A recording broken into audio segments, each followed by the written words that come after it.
Sorry, Chief, it's not a question so much from me.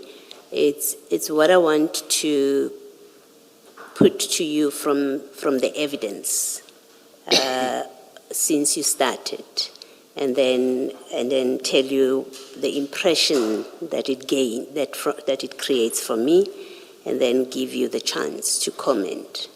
And it's fair to do that so that when you are gone and you have testified, we have the benefit of what you say I'm wrong about in what I say, I suggest. So from the evidence, we know now that you and Mr Nku were involved in numerous transactions, activities. We know about the airport activities. We know about Egerton, so quite a number of transactions. We know from the evidence that, so you can make a mental note of this if you want, but I have to list them, and I list them mindful that you have quite a number of times said I speak long, but unfortunately I have to do this with you. I have to give you my list. So and that this time, sorry to cut, and this time I want to comment. Yes, that's fine. You'll have the opportunity. So we know that, so let me start. You and Mr Nku had unauthorized police operations. He asked you for assistance, you say, and you were ready to give it. And you end up at OR Tambo in an operation, and you're talking about arresting people at OR Tambo. We know that. We know that was not official police business that you were involved with. But from that, we also know that you involved other police officers in those activities, and that they were paid by Mr Nku for whatever they were doing for him at the airport where they were stationed, using their positions as SAPS members. That's one that we know from your testimony, that has come out of your testimony. Two, and that you were ready to use your position to assist Mr Nku in that way. Two, we know that you and Mr Nku, he's not an informer to you. In fact, he's your brother, as you describe him. So you have a very close relationship. So every way that you have said you have information from an informer referring to Mr Nku, that was not accurate. In fact, you've got info from your brother. Three, in addition to paying other officers through you, we know that he was funding you. He was giving you money. Today you said it's up to 50,000 rand. It doesn't exceed 50,000 rand, but whatever number, we know that you were receiving money from him. We know from your evidence that you wanted that your operations with him should carry on so that you can make money and be able to support or to provide for Ms. Mazibuko, a politician who had just been appointed. And yesterday I raised that with you, that now you're bringing a politician into this sphere of Mr. Nku's influence, financial influence. So we know all of that. And come to the Egerton bust. You in that operation, you did not inform your superiors, just like you did with the airport ones, the other operations. Your superiors didn't know that you have this operation until you got arrested. That's when they come to know that you're involved in an operation. The impression that this gives, to me at least, is that let me make it present, that you are in fact part of a network with Mr. Nku, at the very least just Mr. Nku. But we've seen that Mr. Nku deals with others as well, where your information is forwarded to others, your messages and their messages, they come to you, they tell you someone didn't get on the flight at Amsterdam and all of that. So you were part, I put to you for your comment that the appearances here is you were part of a criminal network, and you may possibly still be part of a criminal network that is involved in off-the-books, in fact, let me not call it off-the-books subs operations because it's as if it is subs operations. You are involved in unlawful activities, you personally, with Mr Nku, who, from the WhatsApp messages that we have seen, is involved in activities that involve drug trafficking.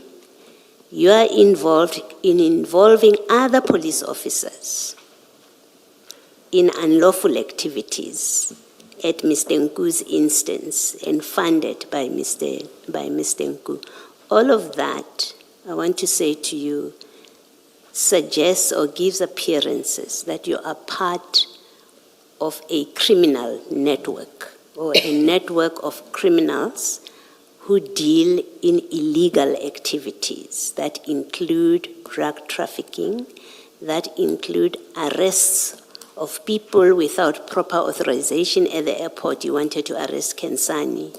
That includes spying on people's vehicles. That includes you inquiring with investigating officers about exhibits because Mr Nku wants that.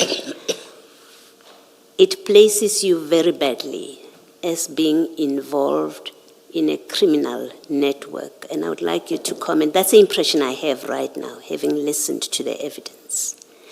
And I'm putting it to you so that you can respond or comment if you want to, and maybe I will recheck this my impression of it. If you don't comment, and in fairness to you, I have to say that to you, if you say I have no comment, then the last impression that I'm left with at the end of your evidence is that you are part of a criminal network that is engaged in the various activities that we have discussed. I stop there. You can comment if you wish. You have comment. Thank you, Commissioners.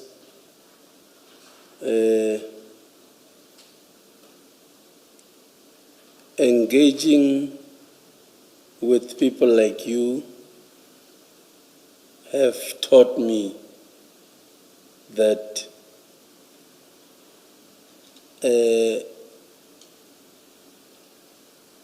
as a human being,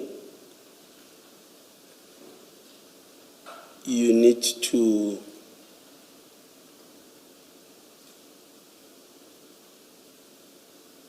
be careful who you deal with. You also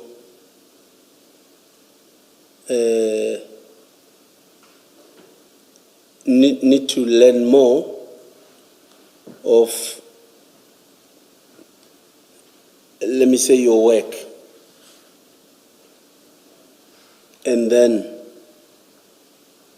well, because of maybe that was said about me, might end up maybe give an impression that I am this wrong person. And I want to say to you, Commissioners, I am not that bad, or I'm not bad like how people perceive. You've shown me, I respect the fact that the engagement with you, Commissioners, gives me an opportunity to go and introspect. And I want to also, or I wish to also, clear Ms. Mazibuko, because that person I take as a mother. I have worked with her. she doesn't mix with wrong things. She doesn't want people who does wrong things around her. And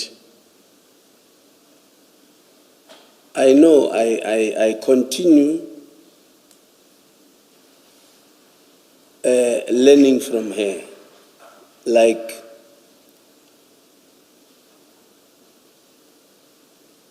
she has taught me life. She has taught me how to respect people. I know I am this militant, I know. But then other people interpret it wrongly to say, or mistaken it for arrogance. I am not like that. If maybe I also gave the picture to the commissioners or the sitting, I want to humbly apologize, because I have learned a lot from the sitting. And I am happy that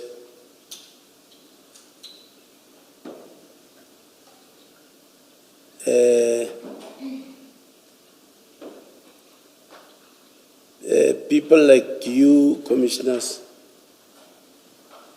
continue, give wisdom and knowledge, and will leave legacy to people that will be responsible citizens of tomorrow. And I really and I humbly want to thank you for that. And you'll see that he signs the statement on page 146, same day at 1321. Remember, we dealt with Ms. Jolene, who was at Scania and is a Scania employee. Now, these are the people you interacted with on the morning of 9 July. If you look at paragraph 3, they say on the 9th of July, Mr. Fanikek was at home when Hardus, their director, gave him a call stating that there are people from crime intelligence here asking to open the container. Again, consistent with what Jolene said, that you and Mahana told Yellow Jersey people that you are from crime intelligence. Now, if what they are saying is true, it means you were impersonating a police officer. You were operating as a bogus crime intelligence officer, if what they are saying is true. Do you see that? I see that. Now, would this person have any reason to say you introduced yourselves as crime intelligence officers? Because remember, Yellow Jersey has no issue with you. You did not arrest them. They are still at Yellow Jersey in Rooikop. Your arrests were effected at Scania in Iroton. Why would they say you introduced yourselves as crime intelligence officers if that's not what happened? I can't speak for them. That's what they say. All right. And then we continue. They asked for documentation, and you did not have documentation. And it goes to the question that Advocate Ngube asked you earlier. And it was because you did not have documentation, it's now the unnumbered paragraph 4, that you ended up having to go to Scania. Going back to Commissioner Baloyi's point, had you had a search warrant, Yellow Jersey would have had no reason to refuse you to search the container. I want to put to you, commissioners, that ourselves, upon our investigations also, we know people were made to change their statements. On the same day, at 1 o'clock? Were made, as to when, I don't know. All right. But let's leave this statement. Let's go to the head of security now at Scania. It's page 290, Mr. Rickett.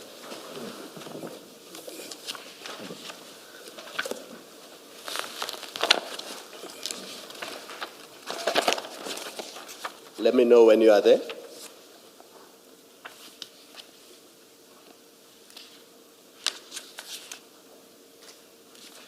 Yes, I'm there, Commissioner.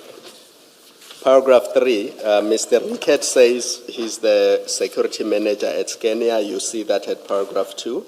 Do you see that? Yes, I see it. And then at paragraph 3, he describes the events of the day starting from 8:15 in the morning. And he explains how the two of you were aggressive and you did not want to identify yourselves and you sounded suspicious, and that's why they called the Boyson's police. So if you look at the last two sentences of paragraph 3 on page 290, do you see that?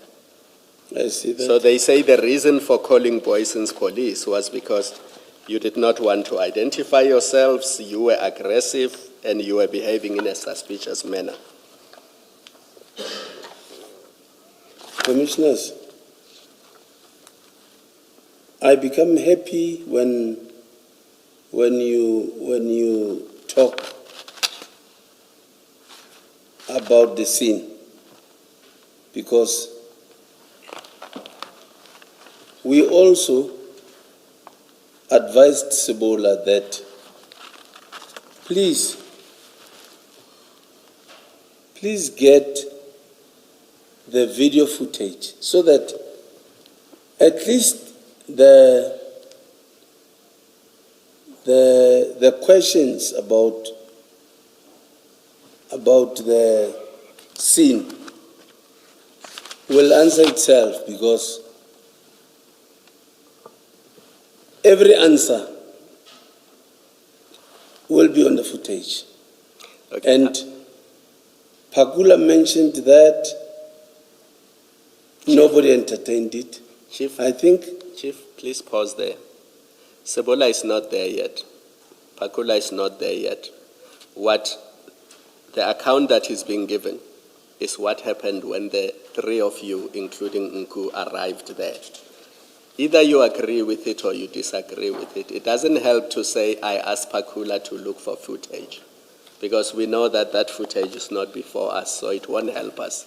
For the purposes of answering my questions, you either dispute what they say or you agree with it. that I was aggressive. Yes.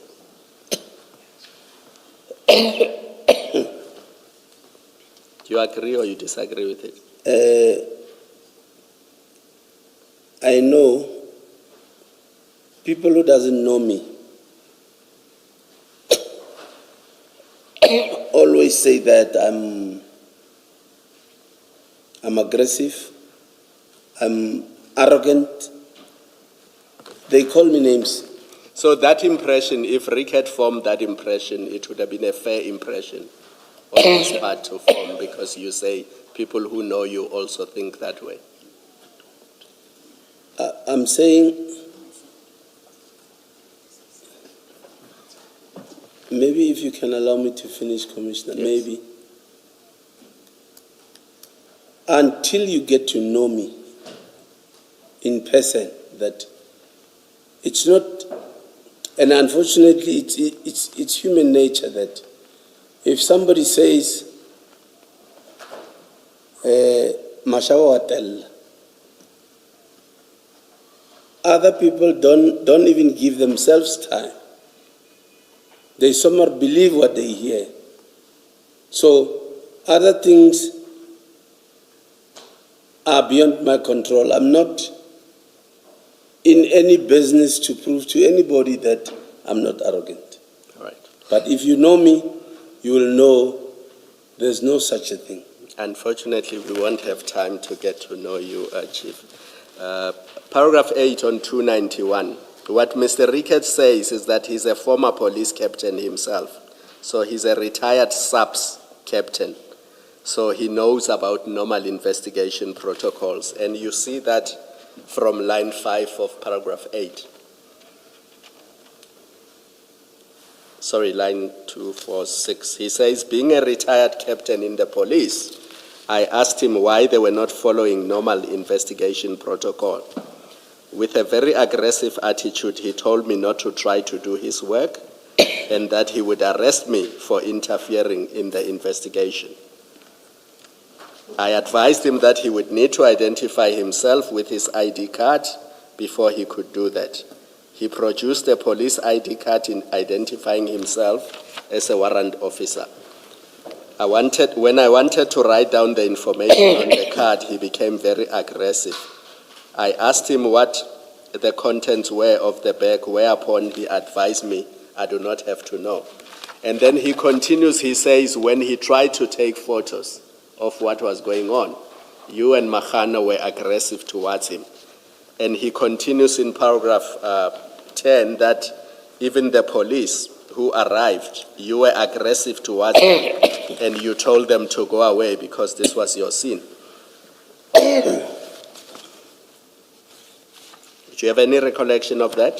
He specifically says in paragraph 11, a certain Captain Optov from Flying Squad went to talk to the 4 gentlemen at the Nissan Baki, and the men got very aggressive towards Captain Optov. More police then arrived and took over the scene. Do you see that? With Optov, I was not aggressive.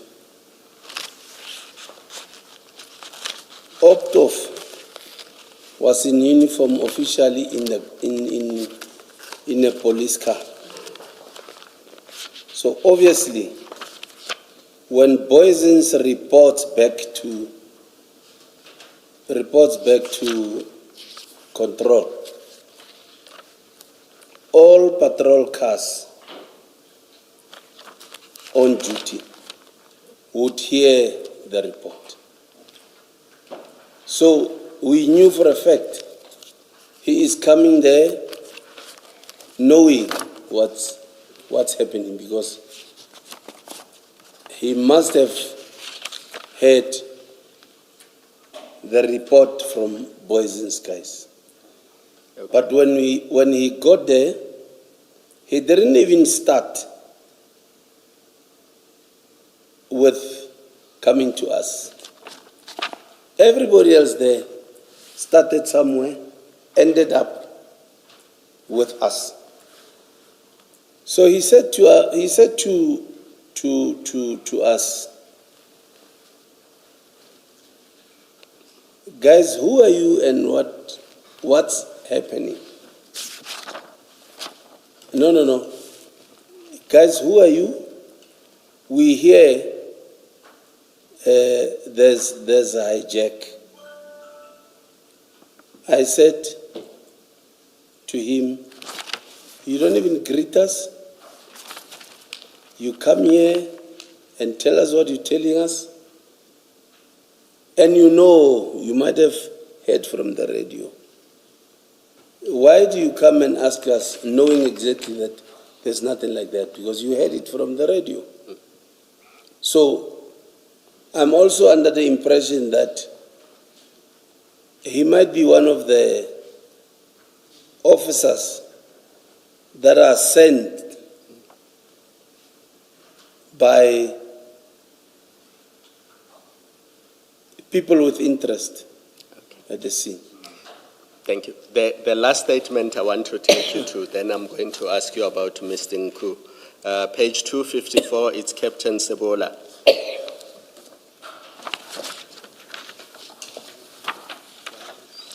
Same file.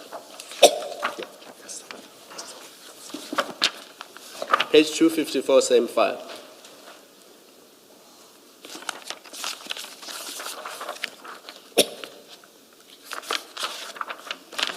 Do you see that it is the statement of Captain Nkwana Joseph Sebola? Yes, I see. Yes. And it's a statement again, same day on page 257, 9 July 2021.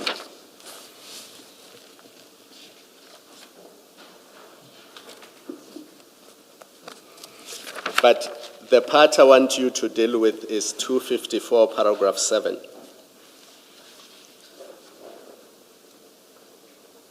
Yes, Commissioners. You see that it says Sergeant Doe's marked police vehicle was parked in front of the black Nissan Baki indicating that upon his arrival, the three mentioned officers wanted to leave with those black bags behind the bakkie, saying that they were taking them to where the truck came from, which is Rodekop. Do you see that? Yes, I see. Is that what you and your colleague told Sergeant Ndo? That your plan was to leave with the bakkie to go to Rodekop? You see, commissioners, I don't know why do you crush or dismiss me when I say I become happy when we talk the scene, because we know that Sibola obtained a video footage, we know. So I'm being dismissed, the video footage has been dismissed, and we know that's where the truth is. So whatever that will be asked about the scene, I will still be not listened to, because I'm also saying, please, can we get the video footage? I'm being dismissed, so. Not at all. Chief, let me assure you that if there is video footage depicting the events of the day, efforts will be made to obtain it. And let me say this to you, I'm not crushing you. I'm asking you to either contradict or confirm what is said in the statements. And you seem to have formed a view already. We have not. What we are doing is to establish facts. And the exercise I'm undertaking now is because I'm being fair to you. I don't want to decide the facts on Sebola's version without putting to you what Sebola said. The fairest way of doing this is to put to you what Sebola said so that you can comment on it. Then we have your comments as well as his view. If I don't ask you this, it means I must only rely on his version, and that is not fair to you. So okay. The purpose of my exercise, I'm aware that there are statements in the bundle that are bad for you because people are saying things about you. If we leave today without me giving you the opportunity to comment on these statements, I would have done an injustice to you, because if at the end of these proceedings we write a report relying only on Sebola's version, you would not have had the opportunity to respond or comment. So I've heard you that there's a footage, it must be obtained. I've heard you, I did not crush that. And if it is available, it will be obtained if it still exists. But where people, that footage won't talk about the conversations you had. You say the scene was chaotic. There were a lot of people. Now this affidavit talks about what you said to other people. Now I'm asking you, did you or did you not say it? Paragraph 9. When he was asked why he did not mention his own station to Sergeant Ndo, than lying that he's from the Hawks. So Mahana must have said to Sergeant Ndo that he's from the Hawks. He still could not give reasons why. And on the question why they were chasing uniformed police officers on the scene, his answer was that he was thinking that it was his scene. It goes back to Commissioner Baloyi's question. Once proper police officers are there, why are they being chased away? Do you want to comment? Sorry, was the question? I want you to comment on the contents of that paragraph. 9. It is true or it is not true? Yes.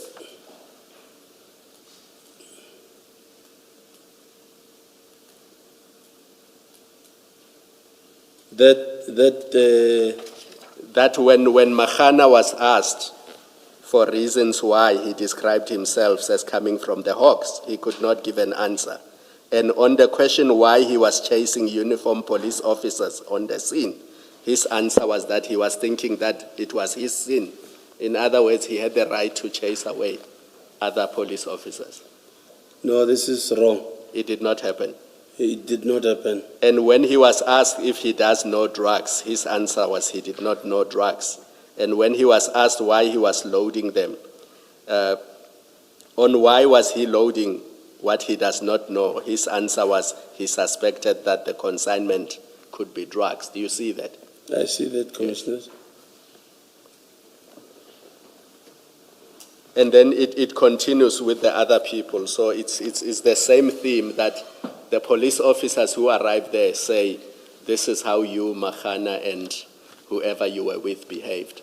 Now, my last question is, Mr. Nku, are you aware that he was found with large amounts of hard cash on him on the day in question? I'm aware that he was found with 60,000. 60,000 rands. Now, were you aware that he was carrying that amount of cash on the day? I was not aware. Did he tell you what that amount was for? No. Now that you know that he was carrying that much amount of cash, as a police officer, what do you think it was for? Well, I wouldn't know, Commissioners.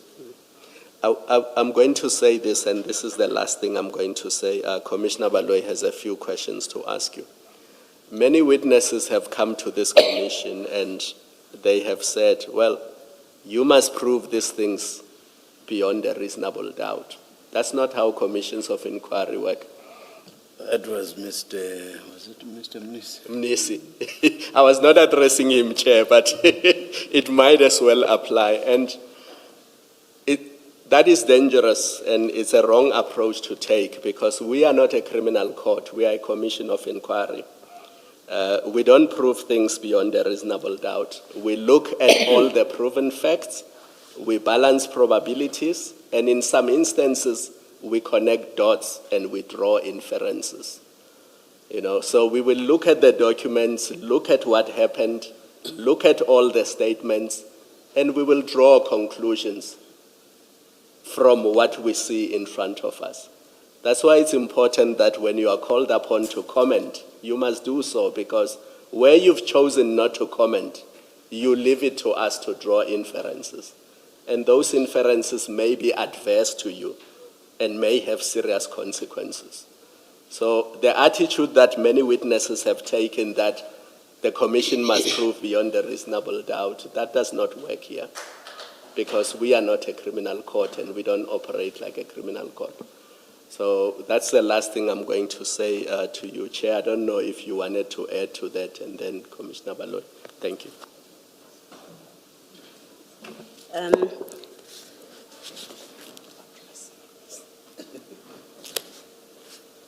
Sorry.